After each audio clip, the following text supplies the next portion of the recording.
It was a quiet morning, but something didn't feel right. The sun came through the curtains softly, but the air felt heavy. My name is Sarah, and this is the story of how I found strength I never knew I had while facing betrayal and loyalty. I'm 35 years old, a freelance graphic designer, and a mom to a bright 9-year-old daughter, Emma. My husband, David, and I have been married for 12 years. From the outside, we looked like a perfect family, but inside, things weren't so smooth.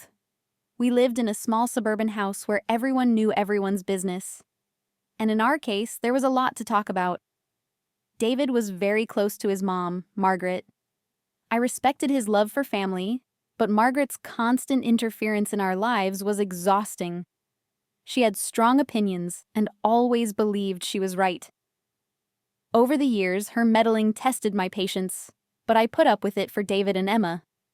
But this time, things were different.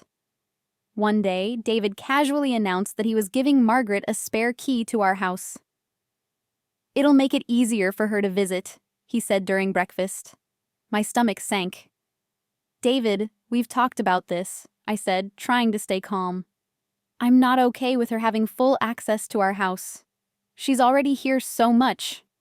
He sighed in frustration. "Sarah, she's my mom. She's helped us a lot, especially after Emma was born. Can't you just be grateful?" Grateful. That word stuck in my mind. Grateful for her constant criticism. Grateful for how she undermined me as a mother. I didn't want to argue in front of Emma, so I let it go for now. A week later, I came back from grocery shopping to find Margaret in our kitchen, going through the pantry. "Oh, you're back," she said with a fake smile. "You're running low on flour. You really should stock up." I forced a smile. "Thanks," I said, putting the groceries down. Inside, I was furious. She had used the key David gave her and now felt she could come and go as she pleased. Over time, her visits became more frequent. She would drop by unannounced, pointing out everything she thought I was doing wrong. Emma watches too much TV. Or, when David was little, I made sure he had a strict bedtime. David dismissed my complaints. "She's just trying to help," he said. "You're overreacting." I started feeling like a stranger in my own home. Margaret's presence was everywhere, and David's refusal to set boundaries made it worse. The breaking point came when I overheard Margaret talking to Emma. "Your mommy doesn't always know what's best," Margaret whispered. "That's why I'm here to guide her. You'll understand when you're older." I froze, holding the laundry basket. How dare she say that to my child? That night, I confronted David. "She's crossing the line," I said, shaking with anger. "She's undermining me in front of Emma. Do something about it." David rolled his eyes. "Sarah, you're being dramatic. She's not doing anything wrong." Dramatic. The word hit me like a slap. I realized then that David would never stand up to his mother. If anything was going to change, I'd have to make it happen myself. I started keeping track of Margaret's behavior. I wrote down her comments and actions and even recorded some of our conversations. It didn't take long to gather proof of how overbearing she was.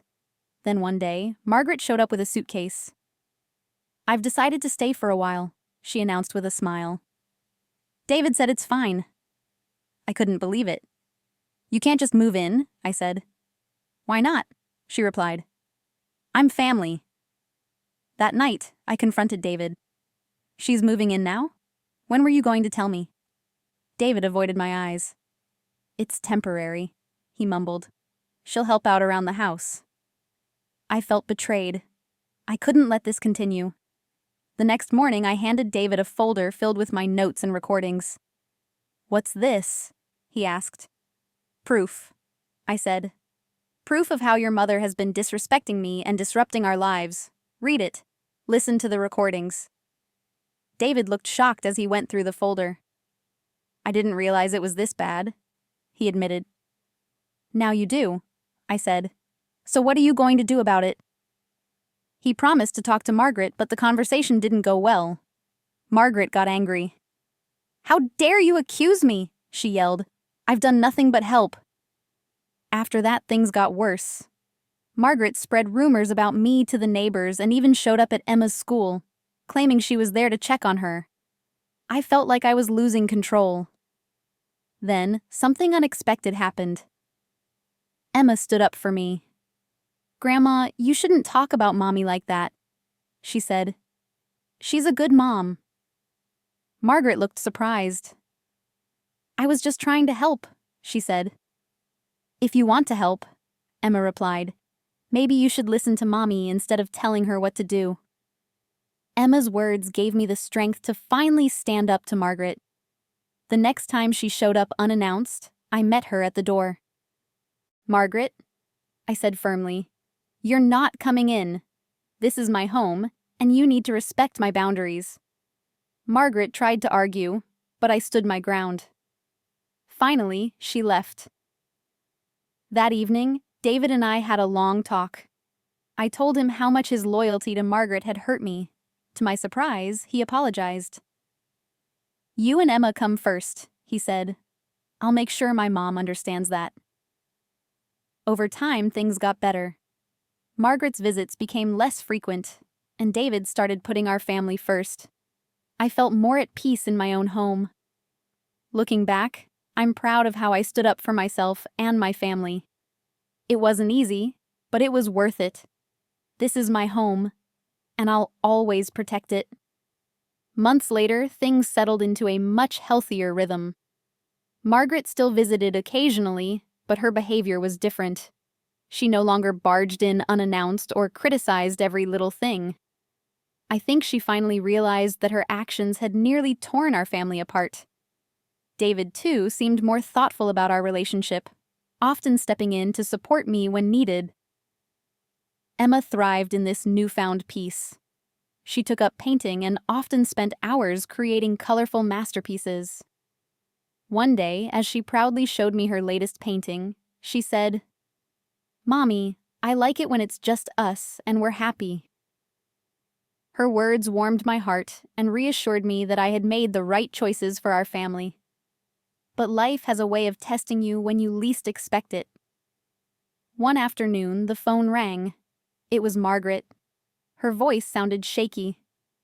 "Sarah, I need to talk to you," she said. "Can I come over?" I hesitated but agreed. When she arrived, she seemed different, nervous and hesitant. She sat down and, to my surprise, apologized. "I've been thinking a lot about how I treated you," she said. "I was wrong to interfere so much. I'm sorry for everything." Her words caught me off guard. I had spent years feeling hurt and angry because of her actions, and now she was asking for forgiveness. It wasn't easy, but I chose to forgive her. Holding on to the anger wouldn't help anyone, and I wanted to move forward. From that day on, our relationship slowly improved. Margaret still had her moments, but she tried harder to respect our boundaries. I learned to stand up for myself and communicate clearly, ensuring our family remained my top priority. Looking back, those difficult years taught me the importance of boundaries, communication, and self-respect. I found a strength within myself that I didn't know existed. No matter what challenges come our way, I know that this is my home, my family, and I will always fight to protect it.